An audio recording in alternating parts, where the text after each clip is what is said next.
I'm going to give in to my burning hatred for its mocking ways. P.S. The video has started now, sis. I noticed by the way that you started claiming. That's it. That's the beginning. Yep, that's it. That's how it's going. Overcome by the sudden rage, you use the last bit of your strength to stamp all the life from the horrid plant. And in doing so, you break the spell it held over you, the world melts and fades from your vision. And fuck, you're frozen to death. Does it really say that? Oh my. No, it doesn't say that. You feel reinvigorated as you find yourself once again in the gallery chamber of a dungeon, a welcome sight compared to your white-walled prison. Okay, so, we both know we're probably going to die doing painting number 1. Yeah. So save yourself some trouble and pick the flower so we know what happens if you pick the flower. Because now I want to know what happens if you pick the flower. Wait, Since you're already there and in it. I was reading through. Alright, let's see. You find yourself on your knees in front of the flower. I see. Give in to your burning hatred for its mocking ways. Pick it. Pressing closer, you wrap your fingers around the delicate flower and pull it up from the earth. And in doing so, you break the spell it held over you. The world melts and fades from your vision. You feel reinvigorated as you find yourself once again in the gallery chamber of a dungeon, a welcome sight compared to your white-walled prison. So wait, if you pick it, it does the same thing? Huh. I'd still rather give it hell. You have to just kill it one way or the other, basically. Pretty much. Okay, touch the first painting. And the moment your finger makes contact with the aged paint, the room spins into a blur. Knots coil in your stomach as your body is wrenched into the air. When the world stops spinning and you regain your senses, you find yourself in a study, brimming with books. Oh my gosh! We're in Beauty and the Beast! We're the Beast! Yes. Another eye has opened on the statue, and its hollow gaze pierces you with a pitiful hopelessness. Oh, so you don't have to restart your painting. Oh no, I redid them already. The third painting is ripped and destroyed. Awesome. Okay. A warm glow emanates from the crackling fire. You're tempted to recline in one of the fine leather chairs positioned near stacks of books in this well-stocked study. A piece of singed parchment rests on a small table by the fire. The only exit is a door to the north. Several books with intriguing titles stand out from the rest. Select a book to read? Yes. Oh. The sting of passion, the creeping doom, and nothing left to give. Well, just so you know, the burned sheet of paper reads, Chapter 2, Texts of Damnation. So, good job on that.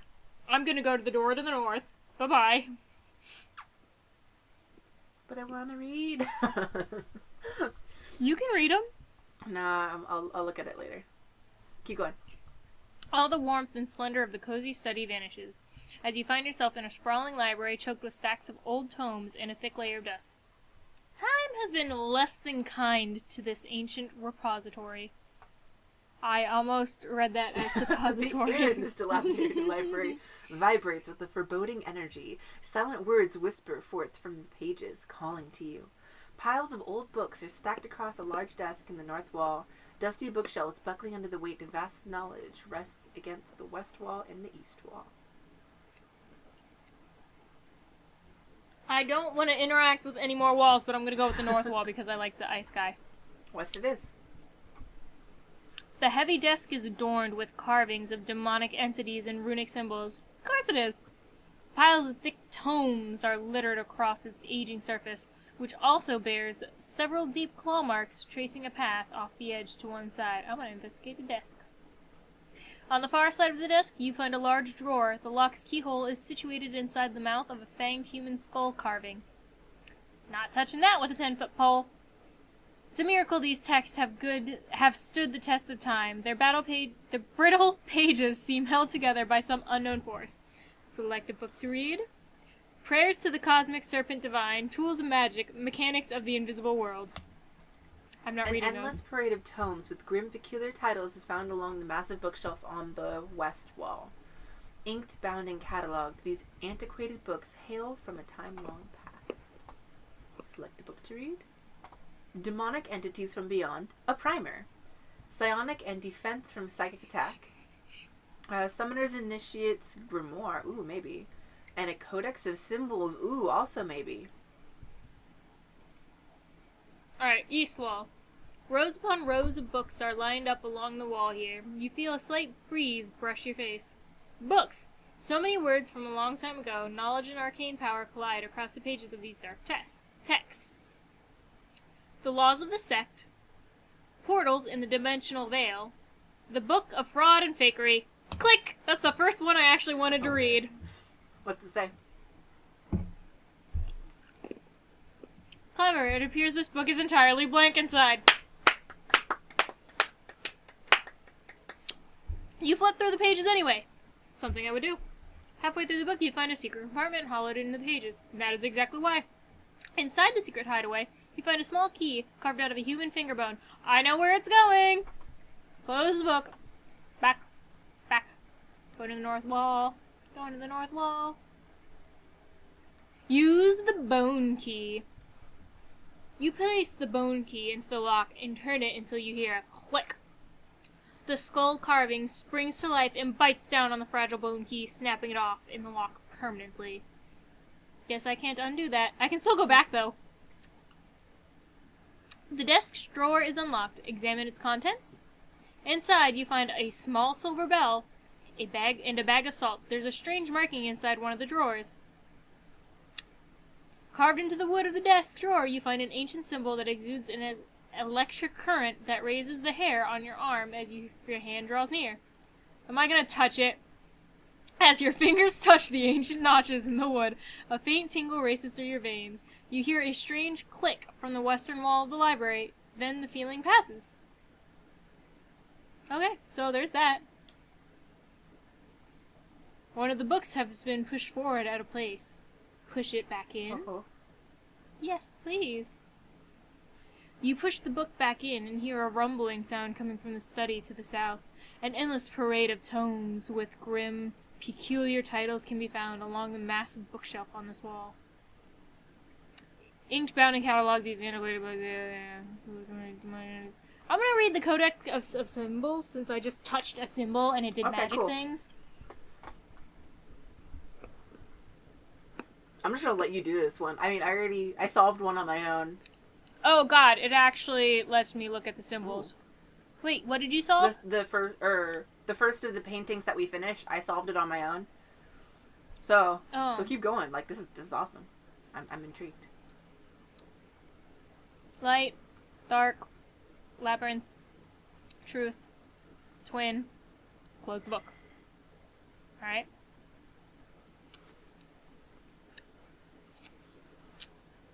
I'm going to take psionics and defense from psychic attack for 500, please. A simple serenity of mind is a prime requisite for building a foundation of proper defense against psychic attack from man, demon, and beast alike. Practice in clearing all thought, instilling the consciousness is necessary to begin layering your protective mental state.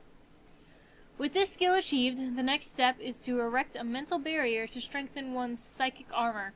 Hone it into an impenetrable field that flows as an outer layer throughout your body. Take care to confine yourself to periods of rest and social confinement during the initial improvement of this process, else it's possible to weaken the psyche through exhaustion and become susceptible to attack. You close the book. Cool.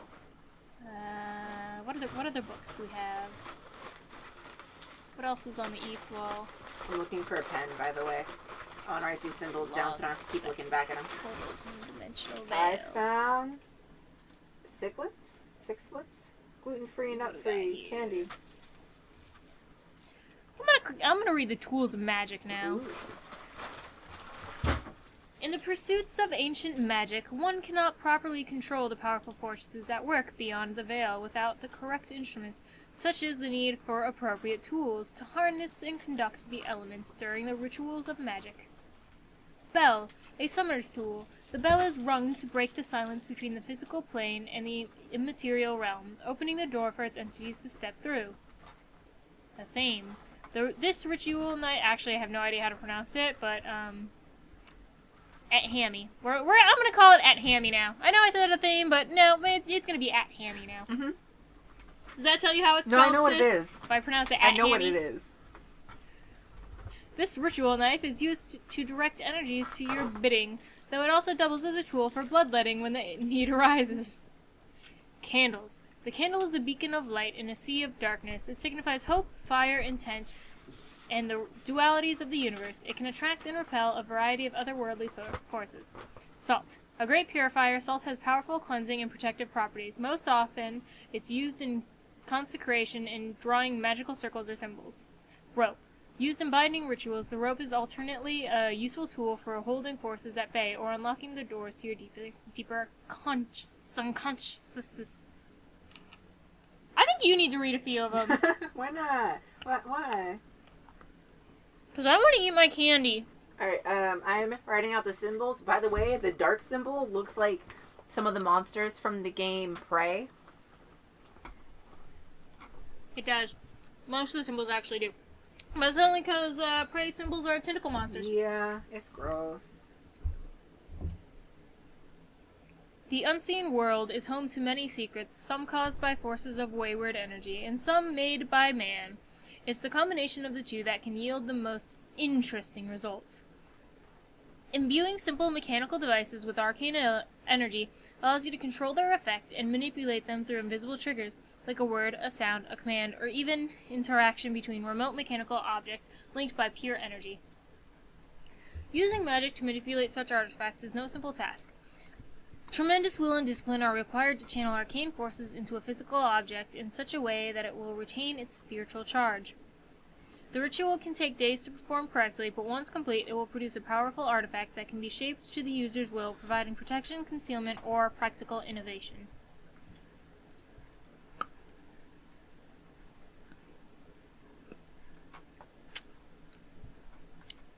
Uh-oh. Uh-oh. Nah, I'm not going to read this book yet. The last book in the tomes on the north wall, I'm not going to read that yet. Yep, not going to read that yet. Let's go back to the east wall. Those books were fun. Portals and the Dimensional Veil. That's what we're reading now. Opening dimensional rifts between disparate realms can be rife with consequence. Disrupting the balance between juxtaposing realities in too great a manner is perilous to both the conjurer and the greater continuum beyond. Small dimensional rifts channeled through ley lines within a given plane are useful for traveling great distances in a short order. These minor portals are less dangerous to craft and maintain, and their practical application is of tremendous use. It's when the divide between alternate planes of existence is breached, however, that events of utmost catastrophic nature can unfold. I feel like this helped inspire the story of Sideways. Stepping out with Sideways, guys. If you haven't read that comic, it's fairly interesting so far. I like the concept of his power. Should an entity attempt to transgress the planar order and occupy the same sphere of influence as its opposite self, the resulting paradox can result in untold damage to the fabric of time and space. Great job. You broke the universe. So while I was trying to catch up with you, I kind of stopped paying attention to what you were doing. Did you? I'm just reading the books. Did you find a bookcase leading downwards? No. Okay. So I'm not sure how I opened it, but I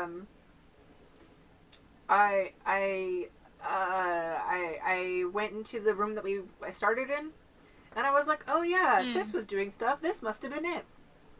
And I clicked a button. Nope. And then something else happened in the room to the north, so I went back to the north. I think it was the east wall. The bookcase moved over. Yep. And there was a passageway going down. Probably. That's great. I'm going to finish reading all these books. That's where you're at, though? Oh. No. But I'm going to finish reading all these books first, then I'll do that. I'll read after. All the pages in this tome have been defaced, rendering it unreadable. Instead, the words "there is no law" is written thousands of times across the original text, covering every inch of every page. Excellent. Return to the study. My turn? A small panel has opened. No, because you didn't read any of the stuff Oh. you did. A small panel has opened in the wall above the fireplace, revealing a button. You press the button and hear a low rumble from the ancient library to the north. Ta-da! This is the east wall. Mm-hmm. The bookcase has shifted aside to reveal a secret passage leading downwards. And now I'm going downwards. There we go. Now The we're smell caught of up. decay wafts from below. Your turn. Sorry. As you descend the staircase, No, your turn. a crisscrossing Go. network of long scratch marks are clawed along the descending passage. You hear something creeping up the stairs towards you. Oh dear. Oh, it's a crawl maw on mine. You What's yours? encounter a dripping sacrifice. I already fought one of those. You damage this a dripping game. sacrifice.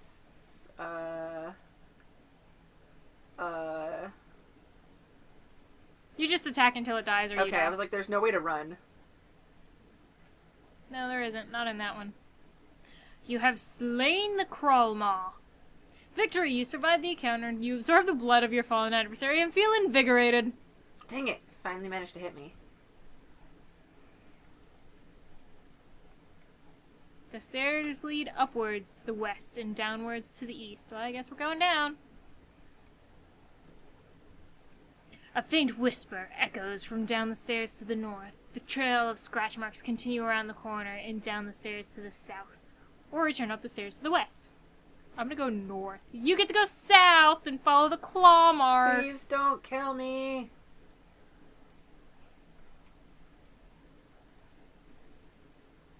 Ugh. You hear whispers coming from the chamber down the stairs to the west. It sounds like it's saying, give. Give what? The moment your foot crosses the threshold, the whispers stop. At the far end of the room, you notice a glass display case. The only exit in this room is the stairs leading upwards to the east. Excellent. Display case. Looking through the protective glass and closing the top of the case, you see a book inside. It's bound in an unusual blood-red leather and inscribed with the image a demon on its cover. In the base of the display, there appears to be a compartment. Oh, what's in the compartment? The compartment is locked. You'll need a key to open it. So you went to the north? Ooh, yeah. Break the glass or open the compartment. The atmosphere grows heavier as you round the corner and continue down the stairwell. With each step further, the staircase feels a little colder, and the hair on the back of your neck perks up. The stairs go on down to the west and upwards to the northwest. It's immediately clear that this room has borne witness to many awful happenings. You can feel a dark, powerful residual energy lingering throughout this chamber. It's a sacrifice room. Deep gouges, dried blood stains, and singe marks on the stone walls. Can you go back? Floor weave an unspoken chronicle of ancient ritual, sacrifice, and otherworldly encounters. You can't go back yet. Okay. The side walls of this grim ritual chamber are lined with narrow cabinets. There's a large altar along the south wall. I'm gonna leave that cabinets alone and go to, or the altar alone and go to the cabinets. Although now I can head back up. Once well stocked, these old cabinets are now mostly littered with the dusty herbs and a vile assortment of bottled ingredients.